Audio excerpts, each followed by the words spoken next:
Well, the institutional investors have a lot of power, and I believe that you'll be able to see the COMEX and so on will cater to them.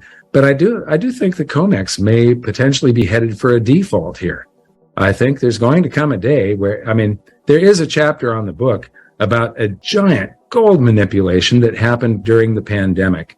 And I might be wrong there. Maybe my information is outdated, but suddenly in just a couple of months, the COMEX had to quadruple their gold stocks. And, everybody that's watching you knows that the COMEX is a fractional reserve scheme, that there's many, many times more paper ounces of gold and silver, promises to deliver, being bought and sold at any given moment than there is actual gold and silver to deliver upon. And they're now calculating they've got a registered category and an eligible, but they think that eligible category now is much, much smaller than they thought in the past, that a lot of people there may not, even though those bars qualify for inclusion in delivery, that the owners may not want to part with those bars at any price near what it's currently at. But these millions, I believe it was $55 billion worth of gold flowed onto the exchange in just a couple of months. And then somebody has taken delivery of about 12 million ounces, and there was 9.1 million ounces on the exchange before the inflows. So since the inflows, deliveries that have been taken exceed what was on the exchange. Now, during this time, the U.S., I'm sure, you get Nick Laird's information and stuff all the time, too. Every month, month after month, for years and years and years, the U.S. is an exporter of gold. And one of the big places that we export to is the Swiss refineries. And during COVID, that reversed. We didn't export, we imported a lot of gold, and a lot of it was from the Swiss refineries. And simultaneously, China, who had been accumulating month after month after month for years without fail. There was more. When you look at all of this. This is just for your viewers.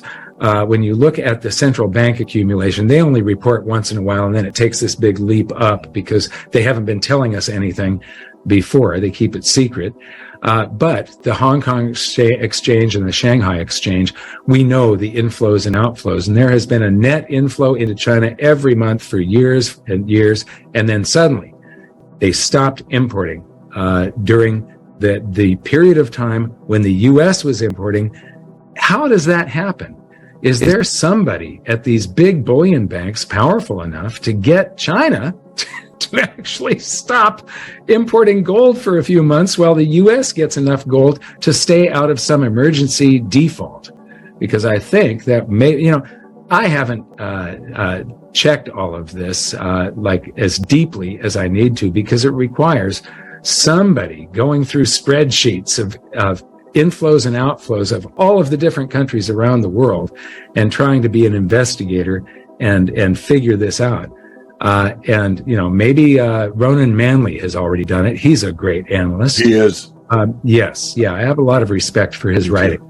So if he has, I didn't read the article and with the final analysis of what was going on during those months. Yeah, well, there's all these conspiracy theories that there's tunnels between J.P. Morgan's vault and the Fed's vault. They're at the same depth, and they're right across the street from each other. And CoinMelt would make all of the bars that were created from Roosevelt's nationalization of gold that used to be held at Fort Knox, that would make them eligible for COMEX. So it just feeds into all this conspiracy theory that we have absolutely no evidence for, but it is entertaining. Well, I'd like everybody to learn as much as they can about the monetary system right now. I truly believe that we're in for something just gigantic, one of the hugest shifts in finance and monetary history is coming at us. One of the things that I say in there, as you know, fiat currencies have never survived. It's 100% failure rate. all of the fiat currencies that exist right now were born on August 15th of 1971 or later, because before that, all of the British pounds and all of the different currencies around the world were backed by gold through the U.S. dollar. Right. So when Nixon severed the tie to gold, he changed the U.S. dollar after August 15th was a completely different dollar than before August 15th, 1971. And if all the other world's currencies were backed by the U.S. dollar, that means all of the other currencies became unbacked on that date. And so we're in this grand experiment that has never been done before, where all of the world's currencies are fiat currencies simultaneously. This is new territory. This is a monetary experiment that is conducted on a scale never before seen. And we know that every time this experiment was conducted in the past, that currency would eventually fail and people would rush to other currencies and to gold. Well, now there's no other currency to run to. There is only gold and silver, and that's it. So learn the difference between fiat currency and money, and then use the proper definitions. And this is something that I'm going to war on now. I'm the one that started this, but it surprised me that very few of my colleagues in this sector picked up on it and started differentiating between currency and money. And I believe it is important. In the book, I use a quote from Confucius that says, all knowledge begins with calling things by their proper names. And it is important. If we want to have truth and understanding, we have to call things by their proper names.